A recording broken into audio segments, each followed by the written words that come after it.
Сам Бог пази децата. В житието на великия руски светец Серафим Саровски четем следното. Прохор, така се наричал като дете свети Серафим, бил на 7 години. Неговата майка, изпълнявайки завещанието на своя покоен мъж, се грижила усърдно за постройката на енорийския им храм.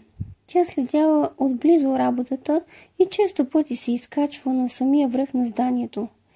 Един ден тя взела със себе си малкия Прохор и с него се изкачила на камбанарията. Залисана в огледа на строежа, майката не забелязала как детето се откъснало от нея и се надвесило в самия край на камбанарията, за да погледне надолу. Последвала една невярна стъпка и детето стремглаво полетяло надолу.